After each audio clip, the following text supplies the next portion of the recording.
All right. Well, I am super excited to be presenting Regina Edwards, who is an award-winning family law attorney in Atlanta, to you today. Smith.ai, as a virtual receptionist service, has had the pleasure of working with Regina for years now, I think. And you're hearing me, Maddie Martin. I'm the head of growth and education here. And we like to present experts to our audience from various, industries and walks of life, domains and expertise levels, to help fellow business owners, operators, people who are on the ground trying to run a business efficiently and sustainably and in a way that scales, and in a way that scales actually now, given what we're going through with COVID. How do we adjust to the new normal with still a lot of the basic principles in place? So yes, we're focused on the law firm and improving intake today, but also I will highlight that many of the principles that Regina is going to share apply to other businesses. And this isn't the first time that we have done a sort of legal specific, but all industry inclusive presentation. So a lot of the examples will be from a lawyer's perspective, as Regina is, but I think that if you open your mind and you see, how can I implement this process or system or solution in my own business, if it's not a law firm, that can be very helpful. So we'll talk for, about an hour today, and as questions come through, I will ask Regina if there are pockets of opportunity, and then we can also address questions at the end. And happy to have people at the end, or as sort of Regina wraps up her presentation or her talk, bring other people on to, voice your questions or be on video.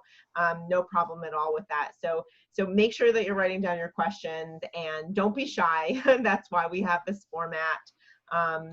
And really excited to be presenting Regina to you today. And if we can be a solution to you as a receptionist service or chat, Regina can share her special promo code with you so that we give thanks to her and credit her for the referral, because we know that, she has brought many of you here today. And just ready to give the floor to Regina. It's a pleasure to have you here. Thanks. I'm so happy to be here. So I'm actually going to go off of what you put in the initial advertisement. There's kind of 4 things, and I think we can just talk sort of broad overview and then drill down to each of those 4 things. So with intake, I think Maddie hit it on the head where, first of all, you have to identify what your goals are for intake. Then you need to pick the right intake software. I've kind of added to it, you also have to pick the right person answering your phone or your answering service. Then build your intake system to meet your business targets, and then automate and delegate work for predictable success. So the first one seems easy, but it's not necessarily. For example, identify your intake goals. So that really just depends on where you are in your practice, where you are in your firm. For me, I'll tell you what my goals are. My goals are, I am trying to essentially figure out if it's a client that I want to work with. I want to figure out if they have an issue I can fix. I want to find out if they have an issue I want to fix. I am trying to figure out if they can afford my services, and whether or not it's a client that personality-wise I want to work with. Now, obviously, that's a lot to sort of try to get through the intake process. So there's a few layers to it of how I kind of get to my ideal client through the process that I have. So I'm trying to identify these clients. I get probably anywhere between 7 to 15 new potential client calls per day, which for a family law firm is probably on the high side. So I'm really trying to screen these people to make sure they have a problem that I can solve. They have a problem, like I said, that I want to solve, and that there's some achievable outcome that I can get for them. Because I think as a law firm, not everybody that calls has an issue that we can help with. Or it may not be within our, domain of expertise. We may want to refer it elsewhere. Sometimes the client, it's obvious, is going to have a personality conflict with you. They're very demanding. They're rude to your staff, and then nice to you. Those kinds of people, I don't tolerate either. So there's just a lot of screening that goes on in the initial call. And then, of course, I kind of want to feel out whether or not they can afford my services before I even go through the process of a consultation. So drilling down into that a little bit, how do I do that? So the first step is I have an answering service, obviously, which is Smith.ai. I wouldn't call myself a true solo because I have a paralegal, but I don't have an associate or someone continually working on my cases for me. So I'm the only lawyer really working in my firm. I have one paralegal and I have an intake specialist. So when clients call, they really want to talk to someone right away. And this really is going to be specific to the type of business that you have. Everybody knows for PI attorneys, you have to have someone answer the call. People that are in an accident, they are not going to listen to a voicemail and wait politely 24 hours for a call. It's just never going to happen. You have to have someone answering the call live. For family law attorneys, I think it's less important. However, I sort of use that initial call as a little bit of a screening process. I just got a message from Smith.ai, I think maybe about 30 minutes ago, where they explain the intake process to the client. And my process is this. They will gather some information in a form. They will submit the form as if they are the client. It immediately goes into my system. My intake coordinator will call the person back. I usually say that there's a 1 hour slot each day, and if you missed this hour's slot for today, then you'll get a call back tomorrow.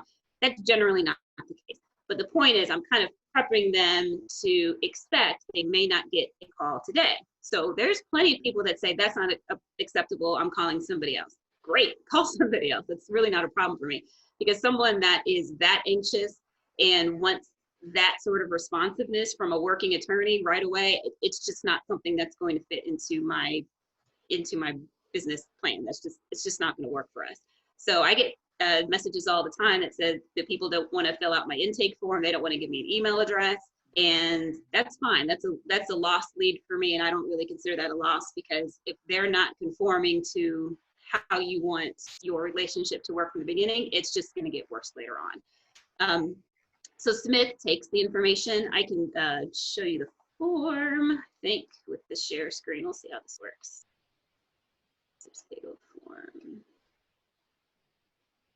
And actually, it's funny, Regina, while you're getting that, one thing that I'll mention, Maddie Martin here again from Smith.ai, is that what actually prompted this webinar is that Regina would drop into so many of our talks and so generously share this form that I'm sure has had many iterations. And I finally just said to her, Regina, like, let's get you on and talk about intake, because you're generously dropping into so many of others' webinars. I think it's time to give you one of your own. Oh, yeah, sure. So this is the form that I use, and I use a service called Substato. I know a lot of you, especially if you're attorneys, you have intake, or you're using either Clio or MyCase or Practice Panther or Lawmatics. They all pretty much do the same thing, except in different ways. I like Substato because it's very inexpensive. I paid $600 and I have a forever plan. So I don't have to pay monthly, it's forever. So unless they go out of business, I'm keeping them forever. And the great thing about these forms is when I consider it sort of a magic button. So the important thing about intake is you want the client to feel that they are your client from the minute that they call your office. So having an entering service is not just a service to just, oh, we'll get the information, the attorney will give you a call back. You're missing so many opportunities if that's what you're doing. So I'll explain how this form works. So obviously it's pretty simple. We just enter our information. A lot of my stuff is going to be pre-filled, so we'll just do that. So if the answering service is taking the call, they're going to put in the client's information. And these are some basic questions that I've created that they're baseline questions just for me to determine whether or not it's a case I could help with and whether or not I actually have a conflict. So for those non-attorneys, obviously I can't have a consultation with someone and take their case if I've had a consultation with someone on the other side. So that is an important step, to gather the name of the opposing party to make sure that I have not met with them before. So this form has that information. So I gather their name, the other party's name, which is in this box. Is there a case in progress? Yes or no?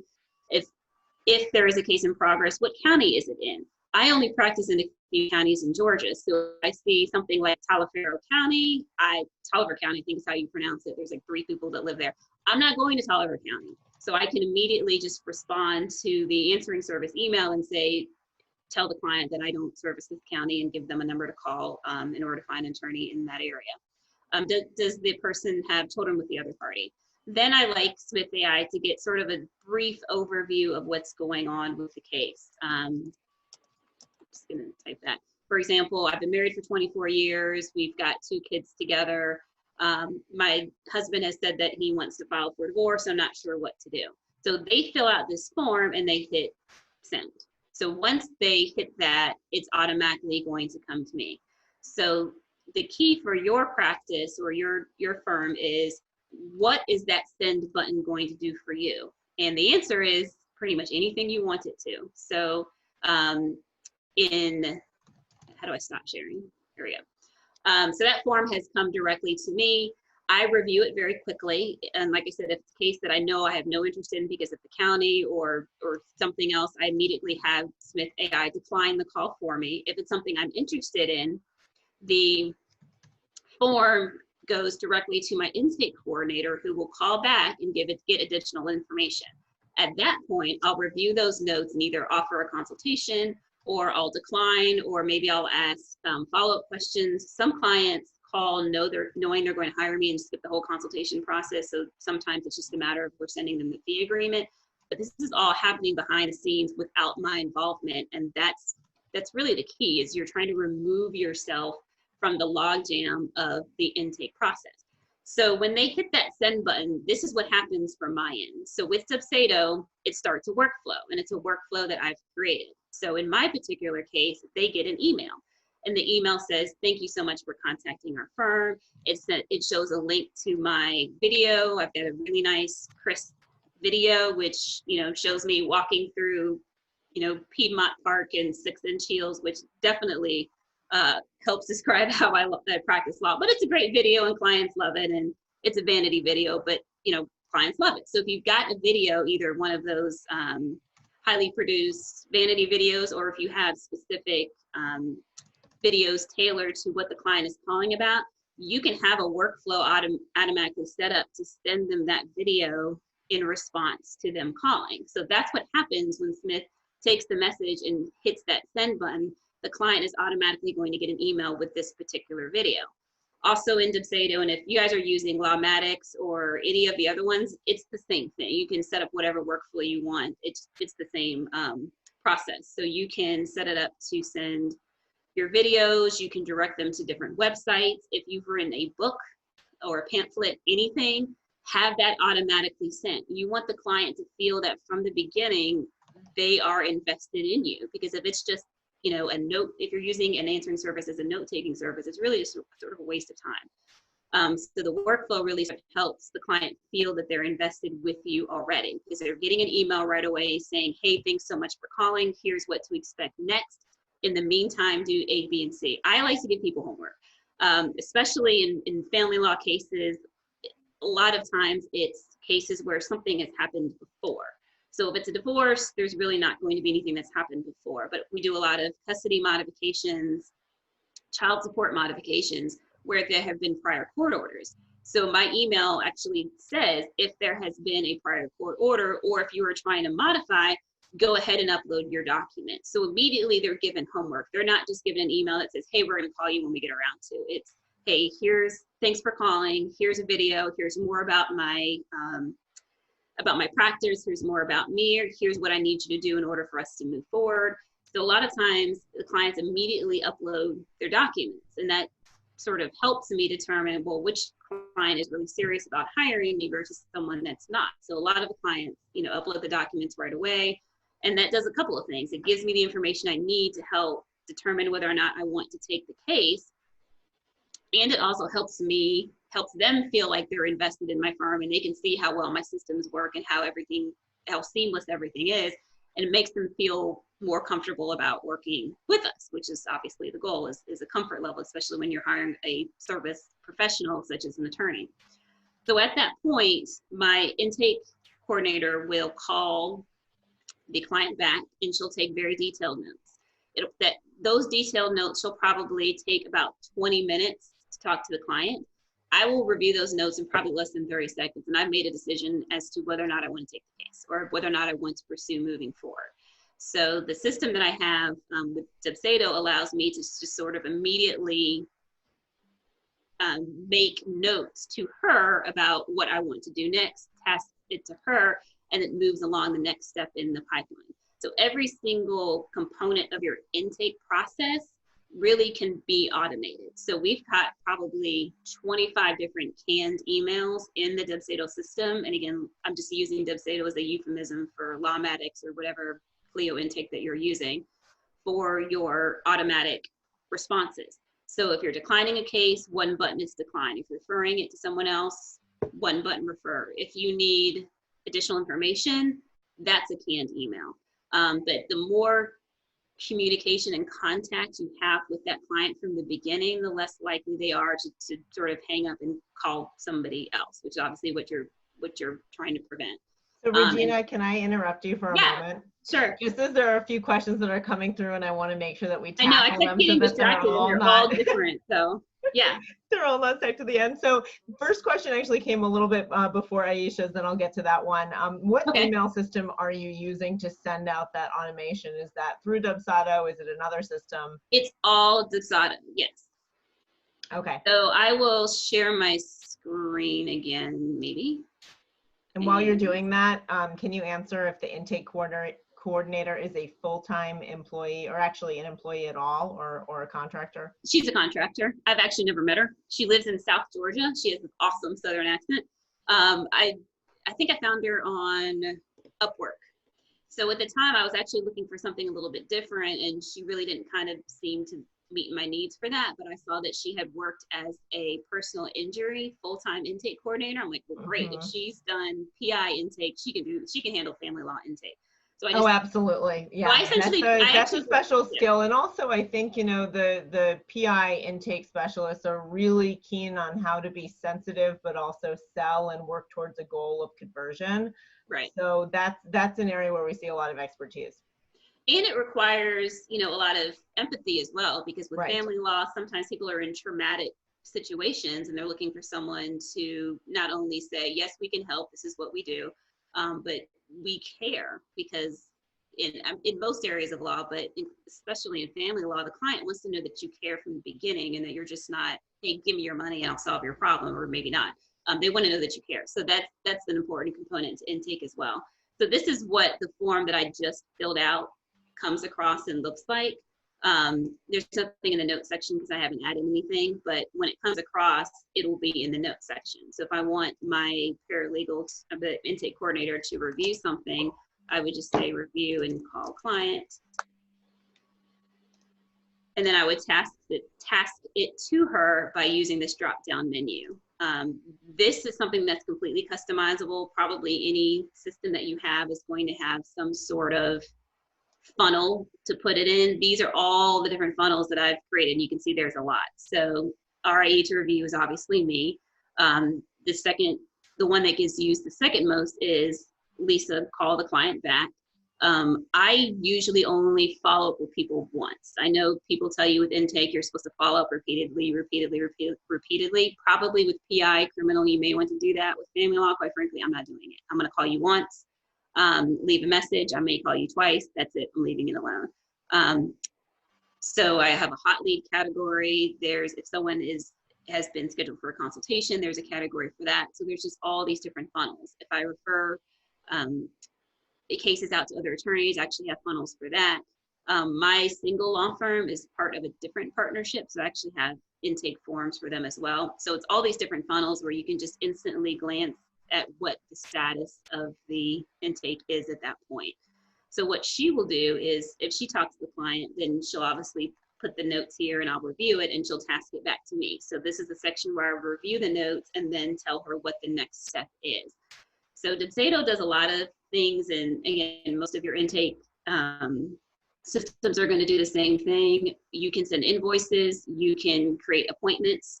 I personally do not have a system where clients can schedule their own appointments. That's just a personal preference. I like to control the people that jump on my calendar and when they jump on my calendar, but you can automate that as well. And that's something that any intake service and Smith can help with. So if you want them to schedule your appointments, they will schedule your appointments. And there's no one size fits all. I personally like to review all of the notes, have several people talk to the potential client before I even accept the consultation.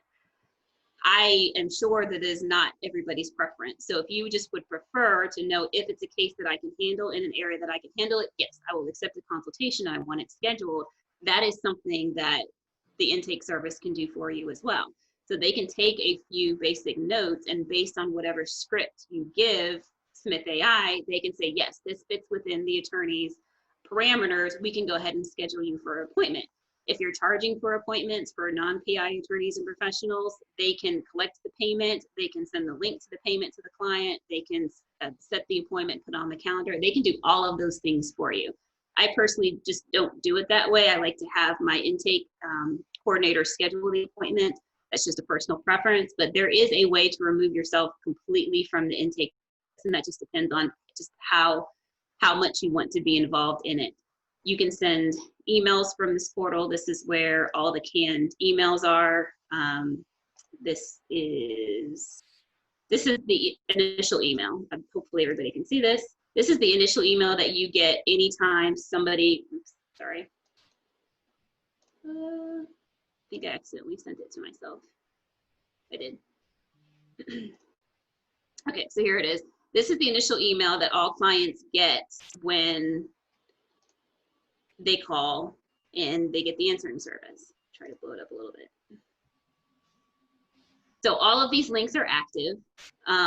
I like to take this opportunity to give them the link to my upload system so they can upload documents. This is a link to my website that has several videos about my firm. This is another video here. I use third-party legal financing. There's a link there.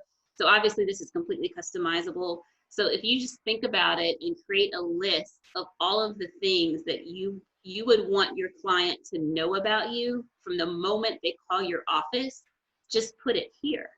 Because once Smith takes the call and once they hit the send button, this can be automated where the client gets this information. If you want to send them a book, if you want to send them a scheduling link, all of that can be in this initial email. I've got tons of different canned emails. If we set an appointment, for example, that is here. This is the automatic email. All we have to do is put in the day and the time, the address. I require prepayment for my consultations. So in order for clients to schedule with me, they have to pay the $400. And if they don't pay at least 24 hours before the consultation is scheduled, that is all explained in this email. There's a link to my pay site here. If they have any questions, they can consult this page. Again, there's a link to my financing, and then my fancy Chris video link is always here as well. So I think the emails are important for a number of reasons. It helps you keep track of, obviously, the communication that you have with each potential client, and it gives them an opportunity to see the wide variety of your services, how responsive you are, and how working with you is going to be from the very beginning. So Regina, so many questions have come through as you were talking, and I think there's a lot around how does Dubsado compare to maybe Filevine or Lawmatics? What are the security components that make you feel comfortable with respect to multi-factor authentication or two-factor authentication? And then there's also a question about texting ability, potentially within Dubsado, or that perhaps integrates with it. So how I would describe this data, it was meant for creatives. I don't know that it was sort of meant for attorneys, but we sort of have hijacked it. And there's kind of like this core group of us that have used it for intake for attorneys. So with the text question, the answer to that is, do they have a specific text messaging portal? No, but you can fix that. So they have email. So all you have to do is put it in a particular format. So if you just Google how to convert email to text, you can send a text from an email.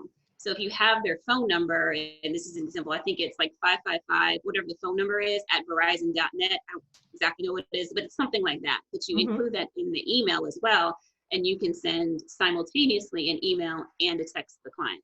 I personally don't like to do that. I think that's helpful for, I think, maybe criminal attorneys, PI attorneys. As a family law attorney, I like to keep a sort of level of separation between business and personal, and I think texting sort of blurs the line, so I personally don't text. So I know people have a variety of reasons, they want to do it. If you want to do it, that's fine. It is possible to do it. Somebody asked, why did I choose Dubsado over Lawmatics? I demoed Lawmatics. I've demoed all of them. And the simple answer is Lawmatics was too much for what I wanted to do. What I wanted was a simply streamlined workflow where I'm getting the information, I'm reviewing the information, and I'm sending out a few emails, and I can also send contracts. Now, of course, Lawmatics does that, and it does a million more things that I do not need. I'm also pretty cheap.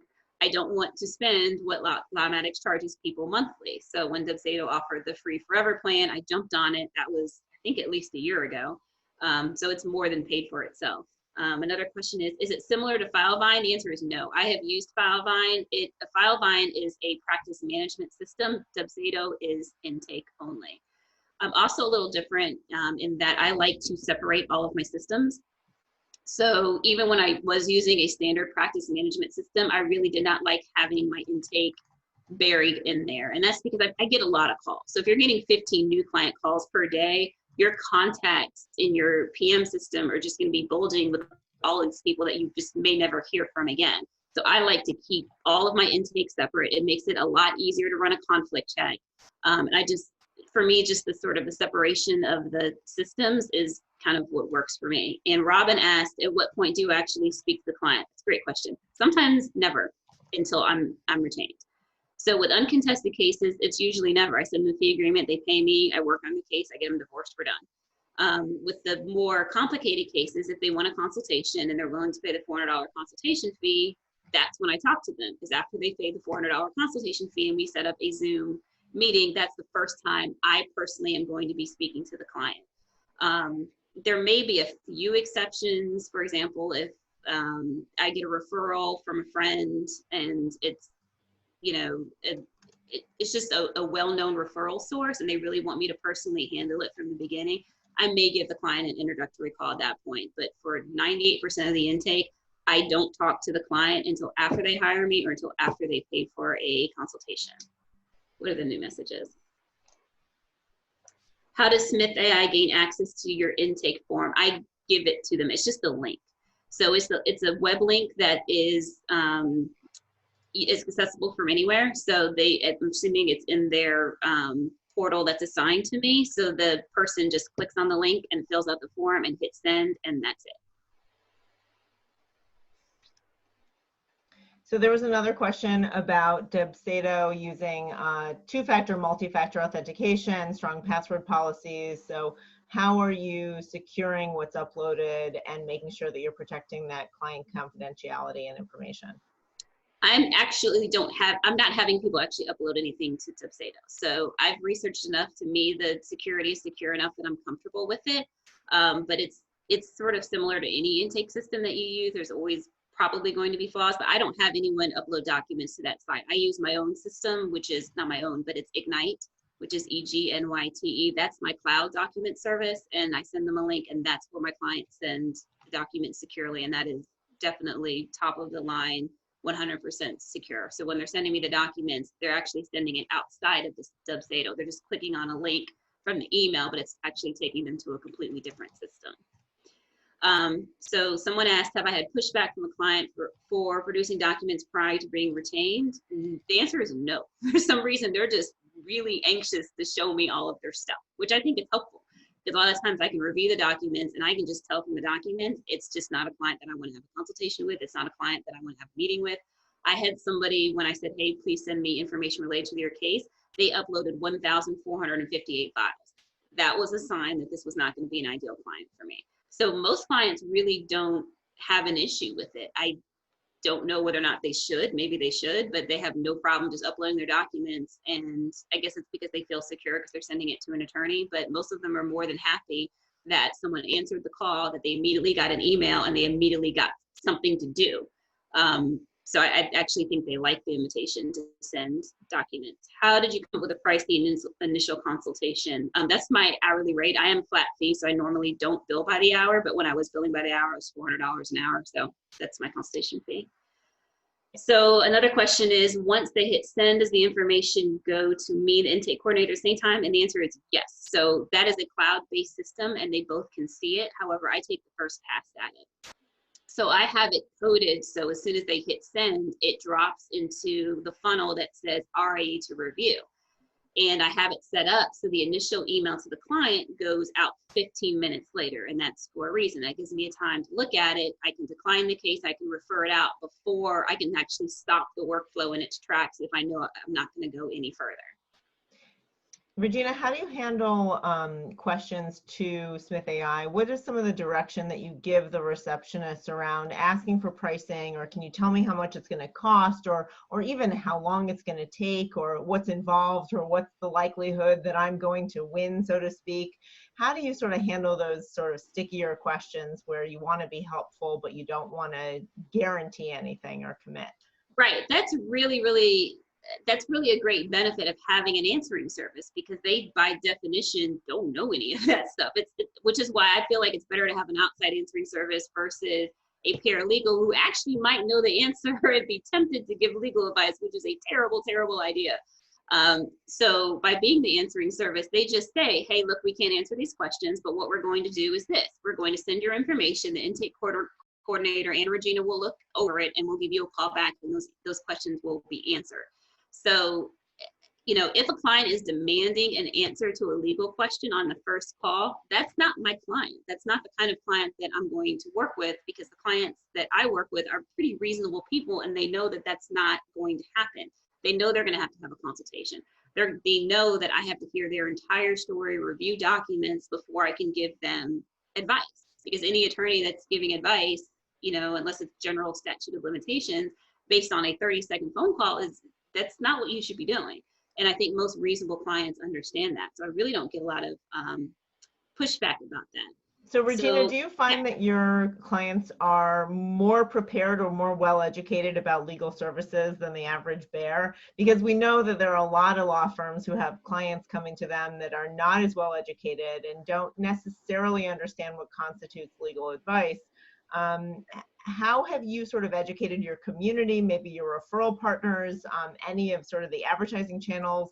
Was that part of your crisp video and content on your website? Like, how do you sort of train those potential clients and partners in the community to bring those potential clients into the fold who already have, you know, more closely aligned expectations?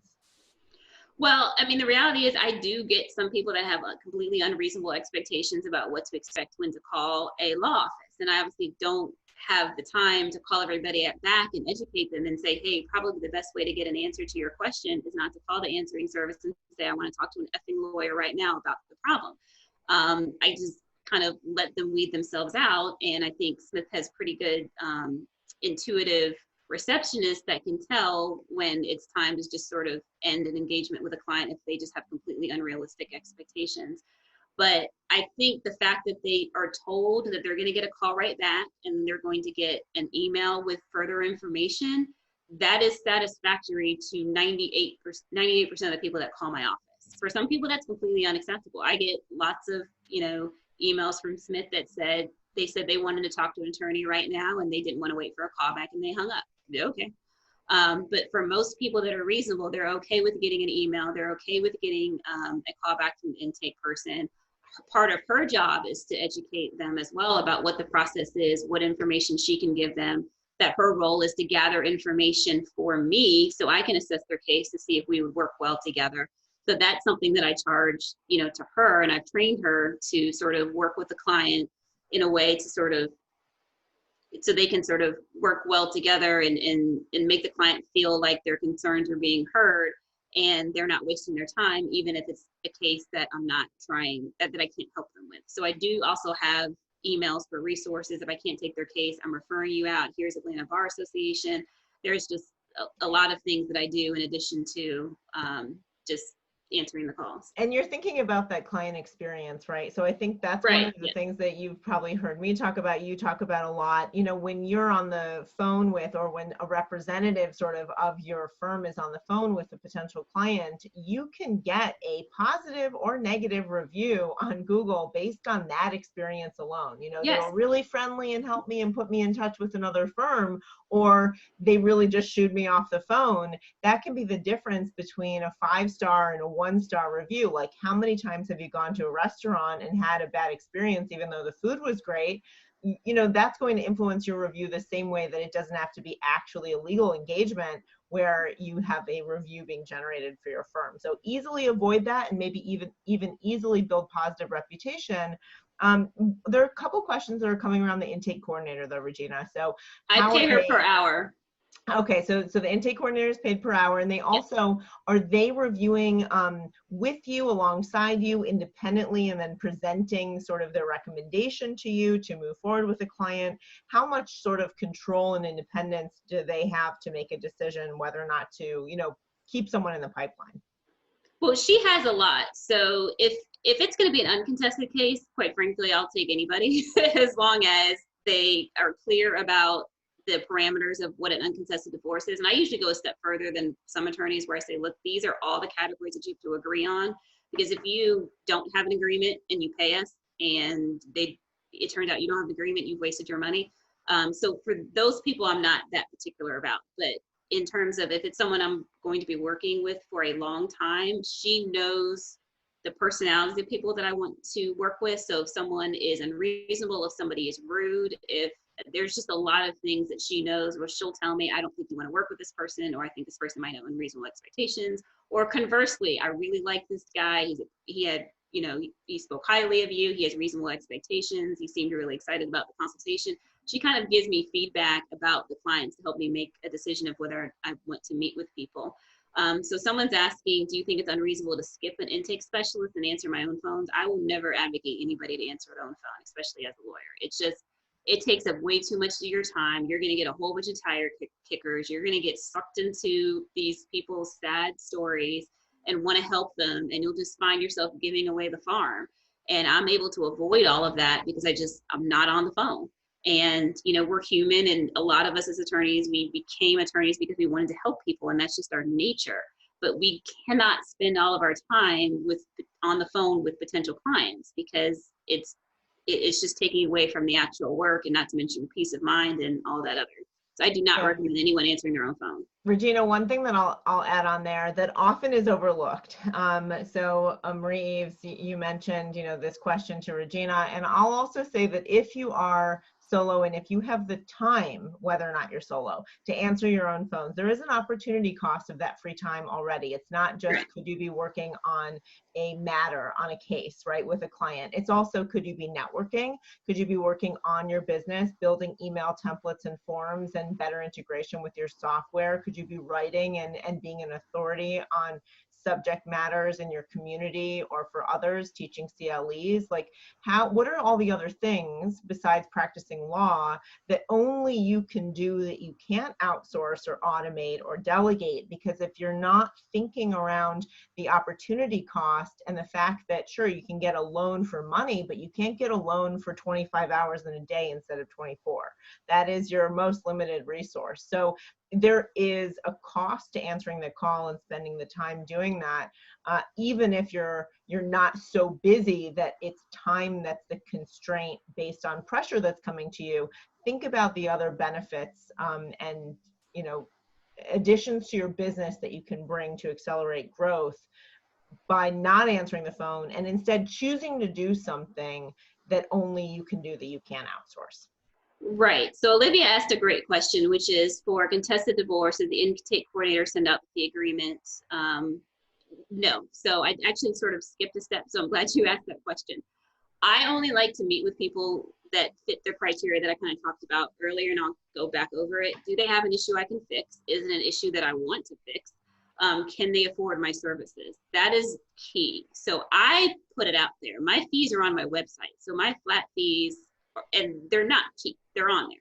So it actually weeds out a lot of people, and it's actually in my intake form. And before I forget, I'll refer you all to my Facebook page, which is Lawyer on the Beach, because all of my forms are there. There's tons of forms. I actually have a 45-minute Dubsado video, and actually I have posted my intake form for Smith, which is like 2 pages long. So you can download all that stuff and hijack it, plagiarize it, do whatever you want. But Smith actually in their intake, it can answer that question. They're empowered to ask, how much is a modification of custody going to cost? And the answer is the initial flat fee is usually between $7,500 and $20,000. Well, a lot of people hang up at that point, which quite frankly is fine with me. So in order for them to have a consultation with me, my intake person, Lisa, after I review the notes, and if it's a modification or something like that, I review the documents, look who the opposing counsel is, look who the attorney is, whatever information I need to set the fee, I'll just tell her to tell them, you can come in for a consultation. We just want you to let you know that the initial fee is probably going to be in the range of $10,000. Are you okay with that? And they say yes, then I go through with the consultation. Because there's nothing worse than charging someone $400 for a consultation. You tell them the fee is $10,000 and you might as well have said $10 million. I know that there's plenty of people out there preaching that you do not discuss price before they have the consultation. Do what you want to do. Personally, for me, this has worked. I think it also has to do with whether or not you have a lot of calls. If you're getting one potential client call a week, don't discuss price on the phone because you want that client in your office. If you're getting a lot like me, you don't need every client to come in your office, and you want the people to hire you to be able to comfortably afford you, because otherwise it's a pretty weird dynamic when they've emptied out their entire savings account. So I just prefer to sort of pre-screen on the issue of whether or not they can afford me. So one of the other questions that's coming through, Regina, is around the format. So it might be helpful to just take a step back. Maybe there are people who came in a little bit late, just to share again that intake form is hosted online. It doesn't require, having access to a certain version of Adobe Acrobat for filling out a PDF. It's really just an online form like you would have on any website where you're checking out a card on Amazon. So, I have about 20 different forms. The form that I give to Smith is specific to them. So I know when the form came through, it's because Smith answered the call. I have forms for my Google My Business page for all 3 of my locations. I have discount forms for referrals. How do I get up to 20? But I have 20. I have 20 different forms. So I know exactly where the form is coming from. So, and I've actually posted a link to the Facebook group, which actually has a link in the About section to all of my forms. So the other thing I kind of wanted to say is, in terms of, I know it's difficult for true souls not to want to answer the phone. I like to think of myself as Oprah sometimes. I am not Oprah, I get it, but I think of myself as her sometimes. If you called the production company for Oprah, do you really expect Oprah Winfrey to answer the phone? Do you really expect that when you call, if someone answers the phone, you say, "Hi, may I please speak to Oprah Winfrey right now?" And they said, "Sure, hold on, she's coming to the phone." So, and I know it sounds a little conceited or whatever, but you kind of have to think of yourself in a position of, I'm a working attorney, I'm hard at work, clients should not expect me to be sitting by the phone and answering the call. And I think reasonable people expect that, just as if they were calling someone like her, would they expect her to answer the phone, or would they expect that there be some sort of process in order to have a conversation with her? And that's kind of how I've thought about it. And that's kind of why I started to feel less guilty, because I used to answer my own phones. But that's how I got over it. I said, nope, Oprah doesn't answer her phone. I'm not answering my phone either. Well, Regina, there's also sort of the point of scaling. So if you have growth objectives, for the next 3 years, we know about 86% of attorneys say that they want to grow their firm in the next 3 years. How do you train clients also to have reasonable expectations for your responsiveness? And I think there's sort of an untethering that needs to happen between what is a responsive expectation you have for your firm. For customer support companies, they talk about your SLA. What is your service level that you're committed to? Regina, you're committed to a very high degree of responsiveness. But responsiveness for your firm doesn't mean you are tethered to your phone, and when you're taking a shower, you have your ringer all the way up, right? Because what does that mean? It means that client, from the very beginning to the very end, to every referral that they make, they're going to say to their friends and family, "Oh, Regina's so responsive, just call her, here's her cell phone number, God help you." So, and that's not rare, actually. So, what ends up being a more sustainable and scalable approach that doesn't breed resentment in you as the attorney who's running the firm is also, I like the time I get to spend with my clients. I'm able to be responsive, but it doesn't have to be me who's always the responsive one, because most people just want validation in being heard and being listened to and in being taken care of. That doesn't have to be a burden on you. Correct. So I think that the point of sort of having these sort of filters is it sets expectations from the beginning. No one's going to call and get me on the phone immediately. And a lot of you that have already in my group, you know that I kind of have what I consider to be sort of a controversial policy of I don't accept phone calls, period. You cannot call my office and ever get me on the phone live. I don't care if you're a judge. I don't care if you're opposing counsel. You're not going to get me on the phone live. That's just my policy. That's why I have an answering service. The answering service will answer the call live. They will not transfer it to me. They'll send me a message. I'll review it. And if it's important, for example, if the judge is trying to schedule something, I will call them back. And I put that in my fee agreement. So the potential client knows from the beginning that that's sort of the expectation, but I don't know where we sort of, I mean, I do know it was the cell phone era, but we sort of have got into this expectation that we have to be accessible to everybody all the time. And I don't think that's accurate. And if you start off that way and then taper off throughout the representation, that's what the client's going to remember. So I start with how it's going to end, which is, you know, there's going to be a filter before you can get me on the phone, but you are still getting the valuable information that you need from the people that work for me, and then I've trained to give you the information that I need. It doesn't have to come from me. And I think if you set that expectation at the beginning and you follow through with it, it leads for a better client experience overall.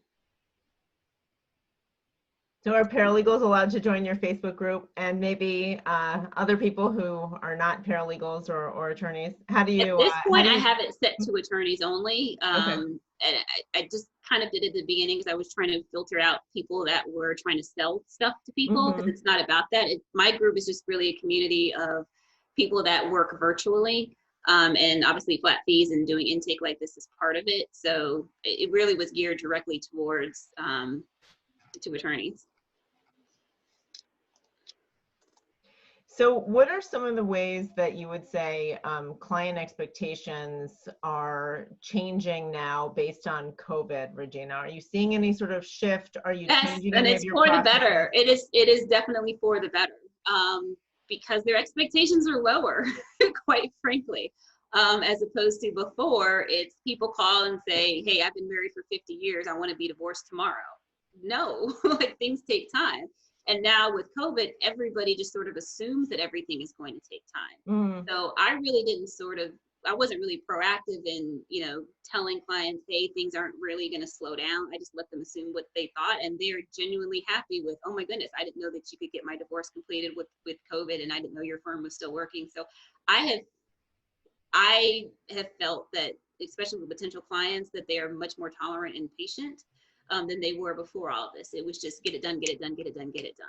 And now people are okay with waiting for a callback. They're okay with my intake process. They're okay with assumed consultations, which I would do them before, but a lot of people wanted to come in and didn't really bother me. I've got an office. I live 5 minutes from it. I'll come in and meet you. I've got to put on pants at some point. But now that during COVID, now everyone knows that everything has to be virtual, it was just an immediate shift and there's no pushback. Now that people are forced to do it, it's not a problem. So I'm sort of hoping that after this has sort of died down and we're going back to courts, that clients will still realize that this is a perfectly legitimate way to meet your attorney or to conference with your attorney, and it helps save, cost. Courts are doing, hearings virtually, which is saving them time and not having to take an entire day off of work.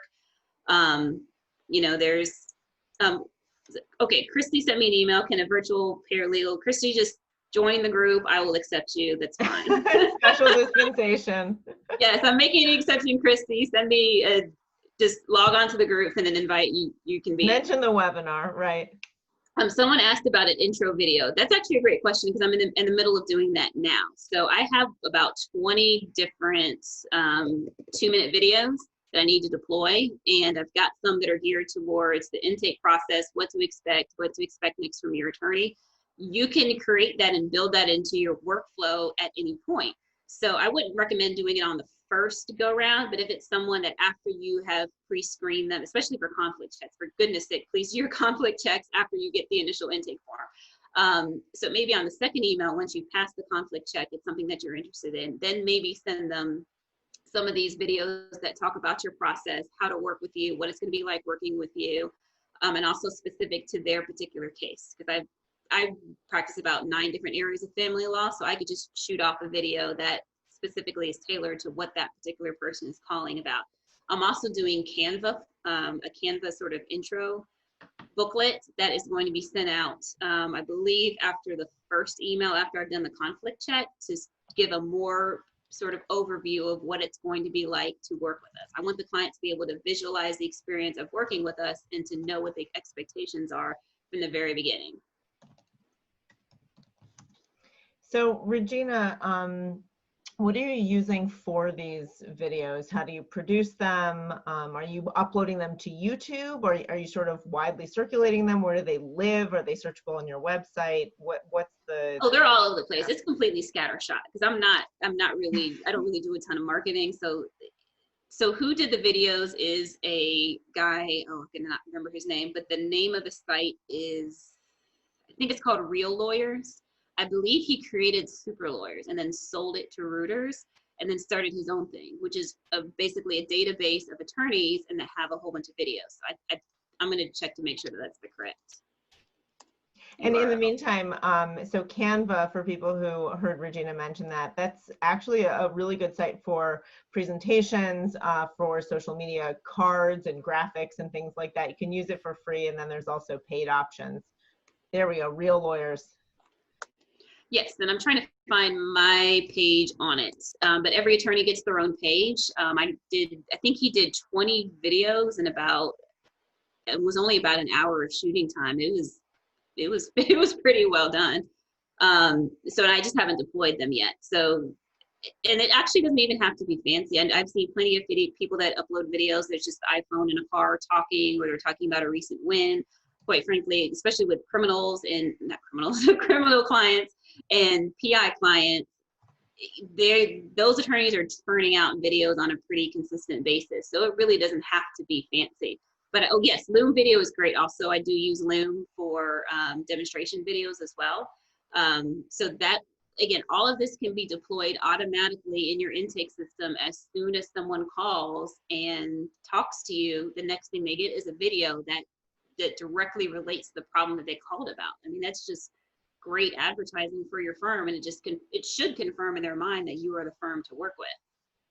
It's also great that you're the one explaining, and it's not giving something, to read, but easily forwarded. If someone has been in touch with you, they're talking in their, friend or peer group, they can forward that video that they can easily search for, maybe in their email.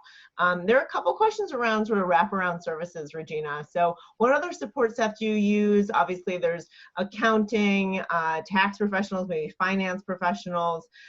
What else beyond the virtual receptionist and intake specialist in terms of your support staff do you rely on?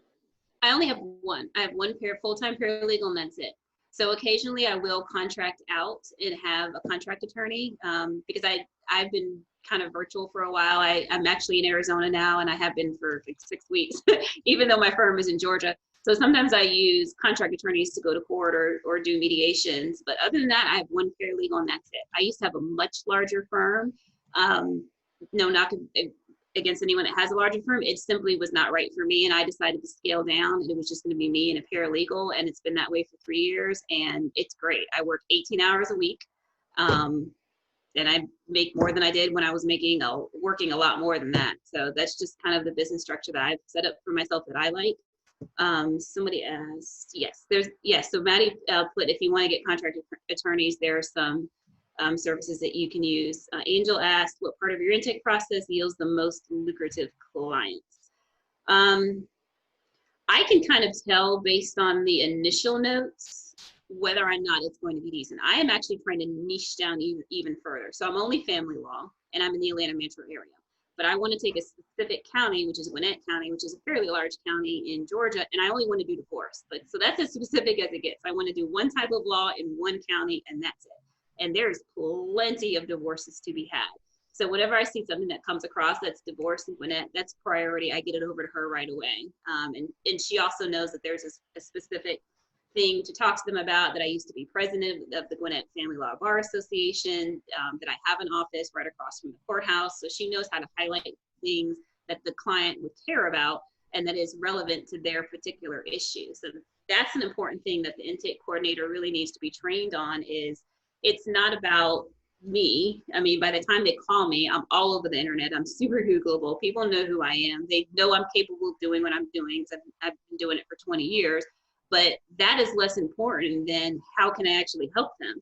How am I going to make them feel? How am I going to get them from point A to point B? Because right now they're miserable. If it's a dad calling who's not legitimated, he's got no rights to his kids, he's paying child support for a kid that he can't even see, how can we help him see the light at the end of the tunnel, which is at the end of this case, you are going to have a parenting plan. You are going to have parenting time with your child.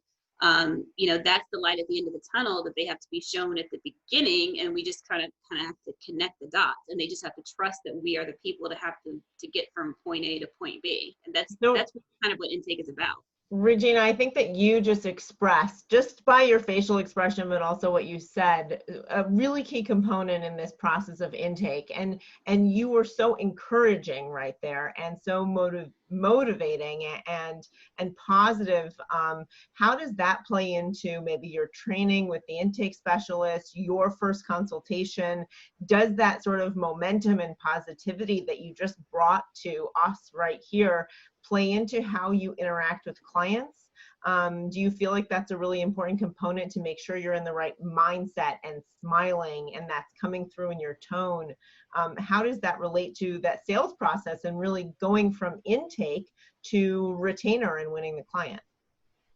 I mean, I hope so, because I mean, your employees, it's a trickle down effect. If you're rude, if you're dismissive of people that might call that don't have the ability to afford your services, and you treat them with disdain, or you laugh at them, with your employees, it's just kind of an infection that's going to infect your whole business. And that's just not what we're about. Obviously, there are going to be people that I can't service. Thankfully, there are attorneys all across the spectrum. There are attorneys that aren't going to get out of bed for less than a $50,000 retainer. That's fine. There are other attorneys that will work with you on a sliding scale and that will accept your case for a lot less money. So, I can refer some clients there. So just because a client isn't right for you doesn't mean they're not right for somebody. And I think it's important to just sort of, permeate your firm with the attitude that you want them to have. So both of my employees know that I love what I do. A lot of family law attorneys don't like it. I do. I love what I do. I love helping people. I love being able to get them from kind of the dark days over, to the light. And that's what we're all about. And it starts from the very first person that they talk to. And my intake person is just really great in terms of her personality. And she knows when people call and they say something, a particular fact that's horrible, not just they're going through divorce, but that I had cancer surgery last week. She knows that, to be empathetic and to say, I know this is a hard time. I'm not going to pretend to understand what you're going through. And we're going to help you get you through the next stage of your life as painlessly as possible. Like that's our job. That's our mission. Another thing that we highlight is we don't take a lot of cases. My max caseload is 40. So that means that I'm not going to be swamped, that I'm going to have time to actually dedicate to, each person's case, because I'm not overloaded. Someone asked if there are any tools that I use to train my intake specialist. Not a tool, I actually use a person. So I used to have a paralegal who actually is a consultant, and I'm going to try to find her information and drop it. Hold on. So she actually, I think she does it full-time now. So she consults with different family law attorneys about their practice, but she used to do my intake, so she helped train my new intake person, and we just kind of tweaked it along the way. But there's probably lots of people that can train you on intake. I know Billy Terrace. Yeah, Modern Law Firm. I was just going to say I cannot pronounce her last name. I'm so sorry. Terracio, I think. Okay, so she, I'll just try to find her law firm and link it. But she actually did an intake seminar or webinar, and it was an amazing deal. It was like such a steal for 26 courses or something. It was a lot, and I actually signed up, and I haven't gotten through the whole thing, because even though I feel like I have the intake process down, I love to take certain ideas, and she does family law and she does it in Arizona. But I kind of like to see what other people are doing, and because I absolutely will take ideas from somebody else. I wasn't using Dubsado until a year and a half ago, and somebody mentioned it, and I've been off and running ever since. So I like to kind of see what other people are doing and see if there's a way that I can integrate it into my practice. Wonderful. Well, everyone, thank you so much for joining us today. We're at the top of the hour. It's 4 o'clock Eastern now, and Regina, just Thank you so much for your time. Everyone here has been raving the entire time about how valuable this was. How do they get in touch with you? Through Facebook, in your group? Is that the ideal way? Yeah, that's the ideal way. So if you join the group, people message me all the time. People put posts, and then just to let everyone know, I try to keep the group super focused. It's on virtual lawyering, tools for virtual lawyering, intake process, just about that. So I know that there's groups about marketing and about substantive areas of law. My group is just focused on how to deliver services to your client in this virtual era. And I started the group in July of 2019. And obviously when COVID started, it became really popular because we were kind of doing the virtual thing already. But we just kind of try to keep it tailored to how do we deliver services to our client and how do we use technology to help us do that and to help free our time, our headspace, so we're not, working like dogs, that we have plenty of time to enjoy our lives, to enjoy our kids, our families, things outside of our professional life, because that's the goal, is to have a life instead of just to have a career. Wonderful. Well, Regina, thank you so much. Anyone, if you are inspired and would like to sort of take a load off and reclaim some of that balance, Smith.ai is here for you. We do have the special that I mentioned. I'll reiterate it once more, which is use code SmithCovid19. That's SmithCovid19. Tell us that Regina sent you, but we're doing an extra special offer right now through May for not only the 20 call, 20 chat free trial, but also 20 calls and 20 chats free with your first month of service. We have plans as low as $140 a month and even can customize down lower than that if you need assistance and just want a very, very small plan. Let us know. We will also do free white glove setup of our AI chatbot. We know more people are on their screens and need discretion for quiet conversations in close quarters, at home with children and multiple generations. So we want to be able to provide that answering for you on calls, on website chat, on text messages, and through Facebook now as well. We're also adding services like conflict checks, and we are officially, I just saw on Slack that I'm allowed to tell you this, 24/7. So that is, to me, one of the biggest achievements for Smith.ai, and we are better equipped than ever to serve you. So please give us a try and just let us carry some of your load. It's really important that with all of these processes, you just get in the habit of handing things off, and the stress will fall off as quickly as you're able to sort of document processes, get some forms in place, and make that handoff. So I hope you all have a wonderful day, and thank you for joining us. We will do more of these soon, and we'll keep you informed. Take care, everyone. All right, thanks. Bye, everybody.